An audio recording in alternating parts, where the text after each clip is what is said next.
اب سب نے مل کر شور مچاتے ہوئے اونٹنی پر حملہ کر دیا، لیکن اونٹنی اس قدر طاقتور تھی کہ اس نے کسی کو نزدیک نہ آنے دیا۔ آخر کار نے اس کے پیچھے جا کر وار کیا، تلواریں اس کی کونچوں پر ماری، اونٹنی زمین پر گری، ساتھ ہی باقی لوگ تلواریں لے کر وار کرنے لگے، اور آخر کار انہوں نے اس اونٹنی کو قتل کر دیا جسے ناقۃ اللہ کہا گیا ہے۔ اس سے پہلے ہی حضرت صالح علیہ السلام نے انہیں خبردار کیا تھا کہ سورۃ الشمس میں اللہ تعالیٰ فرماتے ہیں، قوم سمود نے اپنی سرکشی کے سبب جھٹلایا، بس اللہ کے رسول نے ان سے کہہ دیا تھا کہ یہ اونٹنی اللہ کی طرف سے معجزہ ہے اور اسے چھوڑ دو کہ خدا کی زمین پر چرتی پھرے، بس انہوں نے پیغمبر کو جھٹلایا اور اونٹنی کی کونچیں کاٹ دیں۔ بس ان کے پروردگار نے ان کے گناہ کے سبب زمانے کو ان پر الٹ مارا، پس برابر کر دیا انہیں، اور پروردگار ان کے انجام سے نہیں ڈرتا۔ جب شہر کے لوگوں کو معلوم ہوا کہ اونٹنی کو قتل کر دیا گیا ہے تو وہ بہت خوش ہوئے، اس کا گوشت تقسیم کیا اور گھروں کو لے گئے۔ ادھر اونٹنی کے بچے نے اپنی ماں کو قتل ہوتے دیکھا تھا، وہ بھاگ کھڑا ہوا اور اسی پہاڑ پر جا چڑھا جس سے اونٹنی پیدا ہوئی اور اسی میں غائب ہو گیا۔ حضرت صالح علیہ السلام کو اونٹنی کے قتل کی خبر ملی تو وہ بہت افسوس ہوا اور باہر نکلے اور شہر والوں سے فرمایا، تم نے اللہ کے عذاب کو خود دعوت دی، اب عذاب آ کر رہے گا۔ اس پر آپ کی قوم نے کہا، اے صالحہ، اس عذاب کو ہمارے پاس لے آ جس کی تو ہمیں دھمکی دے رہا ہے۔ وہ لوگ اللہ کے عذاب کو بچوں کا کھیل سمجھ رہے تھے، حضرت صالح علیہ السلام کی باتیں ہوائی سمجھ رہے تھے۔ وہ اپنے سے پہلی قوموں کے عبرتناک عذاب کو بھلا بیٹھے تھے۔ قرآن کریم نے اللہ کی اونٹنی کے ان قاتلوں کو سب سے زیادہ بدبخت فرمایا ہے۔ جب ان لوگوں نے حضرت صالح علیہ السلام سے یہ کہا کہ تم اس عذاب کو لے آؤ تو آپ نے ان سے فرمایا، اچھا اگر تم عذاب کی خواہش مند ہو تو تیار ہو جاؤ، اب تم 3 دن تک گھروں میں آرام کر لو، یہ وعدہ جھوٹا نہیں ہوگا۔ پھر آپ نے انہیں عذاب کی علامات بتائیں۔ آپ نے فرمایا، میں تمہیں آنے والے عذاب کی 3 علامتیں بتاتا ہوں۔ یہ علامتیں تمہارے چہروں پر ظاہر ہوں گی۔ پہلی علامت یہ ہوگی کہ جمعرات کے روز تمہارے چہرے زرد ہو جائیں گے، یہ ڈر اور خوف کی علامت ہے۔ مصیبت آنے سے پہلے انسان کی یہ کیفیت ہو جاتی ہے۔ دوسری علامت یہ ہوگی کہ جمعے کے روز سب کے چہرے سرخ ہو جائیں گے، یہ ڈر اور خوف کا دوسرا درجہ ہے۔ تیسری علامت یہ ہوگی کہ ہفتے کے دن سب کے چہرے سیاہ ہو جائیں گے، یہ ڈر اور خوف کا تیسرا درجہ ہے۔ حضرت صالح علیہ السلام نے ان سے یہ بھی فرمایا، یہ عذاب سب پر آئے گا، ان میں مرد، عورت، بچے اور بوڑھے سب شامل ہوں گے۔ اور پھر آپ کے بتائے ہوئے پہلے مقررہ دن ان کے چہروں پر علامات ظاہر ہونے لگیں۔ ان علامات سے پہلے تک یہ لوگ اللہ کے نبی کی باتوں کو ہوائی سمجھ رہے تھے، مگر جو ہی علامات شروع ہو گئیں سوچ میں پڑ گئے، حیران اور پریشان ہو کر ایک دوسرے کی طرف دیکھنے لگے۔ جمعرات کو جب چہرے زرد ہو گئے تو جمعہ کی علامات کے خوف سے ان کے ہوش اڑ گئے، اور پھر جمعے کے دن ان کے چہرے سرخ ہو گئے تو ہفتے کی علامات کے خیال نے انہیں لرزا دیا۔ وہ جان گئے کہ اب اللہ کے عذاب سے بچنا ناممکن ہے۔ ان علامات کو دیکھنے کے بعد تو ہونا تو یہ چاہیے تھا کہ اللہ تعالیٰ کے حضور گریہ وزاری کرنے لگ جاتے، لیکن انہوں نے کیا یہ کہ آپس میں کہنے لگے، اب ہم صالح کے اور ان کے اہل و عیال کو زندہ نہیں چھوڑیں گے۔ انہوں نے آپس میں عہد کر لیا اور قسم کھائی کہ ہم سب مل کر رات کے وقت صالح کے گھر پر ٹوٹ پڑیں گے اور کسی کو زندہ نہیں چھوڑیں گے۔ کوئی ان کے خون کا دعویٰ کرنے کھڑا ہو گیا تو کہہ دیں کہ ہمیں کچھ خبر نہیں، ہم سچ کہتے ہیں، ہم تو اس وقت موجود ہی نہیں تھے۔ انہوں نے یہ پروگرام عذاب کی علامت ظاہر ہونے پر بنایا، جبکہ انہیں تو اللہ کے حضور توبہ کرنی چاہیے تھی۔ ان کے اس پروگرام کے بارے میں اللہ تعالیٰ نے فرمایا، انہوں نے ایک خفیہ سازش کی اور ہم نے بھی اس کے خلاف ایک خفیہ تدبیر کی اور انہیں اس تدبیر کی خبر نہ ہوئی۔ اس بستی ہجر میں 9 بدبخت تھے۔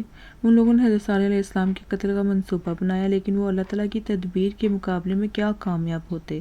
حق تعالیٰ نے حضرت صالح علیہ السلام کی حفاظت فرمائی اور فرشتوں کا پہرا لگا دیا۔ ادھر یہ 9 افراد قتل کے ارادے سے نکلے، ایسے میں پہاڑ سے ایک پتھر لڑکتا ہوا آیا اور ان پر گر گیا۔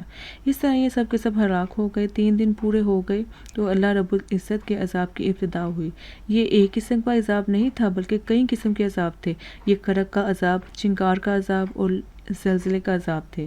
رات کے وقت ایک ہیبت ناک آواز نے ہر کسی کو اسی حالت میں ہلاک کر دیا جس حالت میں وہ تھا۔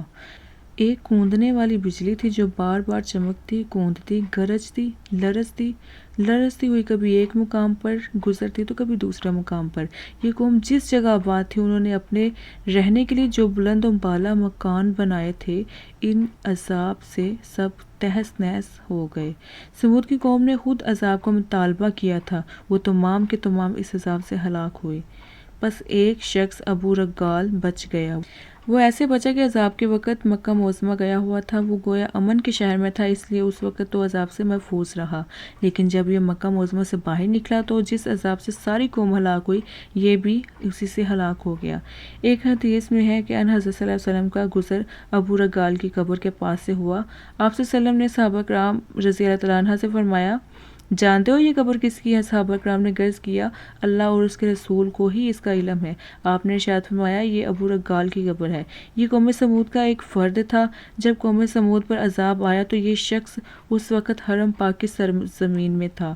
حرم پاک کے احترام کی وجہ سے اس وقت تو یہ عذاب سے محفوظ رہا، لیکن جب یہ حرم سے نکلا تو جس قسم کا عذاب باقی قوم پر آیا، اسے بھی اسی قسم کے عذاب نے آ لیا اور یہ بھی ہلاک ہو گیا۔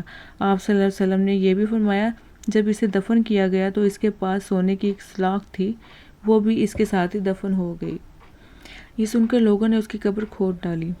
اس میں واقعی سونے کی سلاخ موجود تھی۔ صحابہ کرام رضی اللہ تعالیٰ عنہ اجمعین نے اس سلاخ کو نکال لیا، اور کہا جاتا ہے کہ طائف کے لوگ ابو رگال کی نسل سے ہیں۔ حضرت صالح علیہ السلام پر جو لوگ ایمان لائے تھے، اللہ تعالیٰ نے انہیں اپنی رحمت سے محفوظ رکھا، عذاب ان پر اثر انداز نہیں ہوا۔ اللہ تعالیٰ فرماتے ہیں، اور ہم نے انہیں بچا لیا جو ایمان اور تقوی کی راہ اختیار کر چکے تھے۔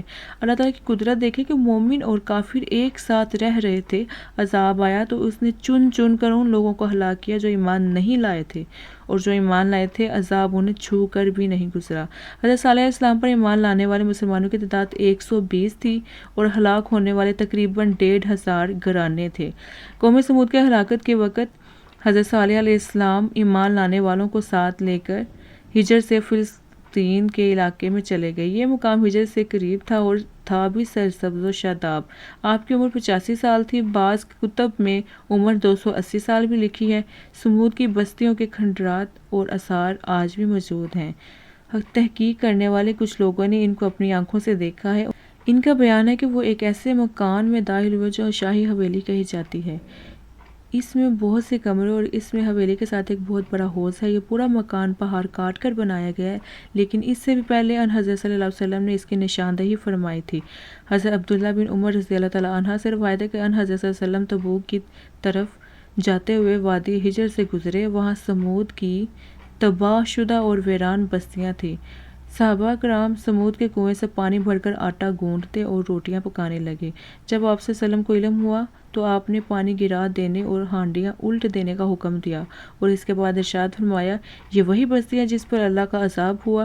یہاں قیام نہ کرو اور یہاں کی کسی چیز سے فائدہ نہ اٹھاؤ، اور یہاں سے آگے چل کر پڑاؤ ڈالو، ایسا نہ ہو کہ تم بھی کسی بلا میں مبتلا ہو جاؤ۔ اگر آپ کو ہماری ویڈیوز اچھی لگے تو ہمارے چینل کو لائک اور سبسکرائب کرنا مت بھولیں۔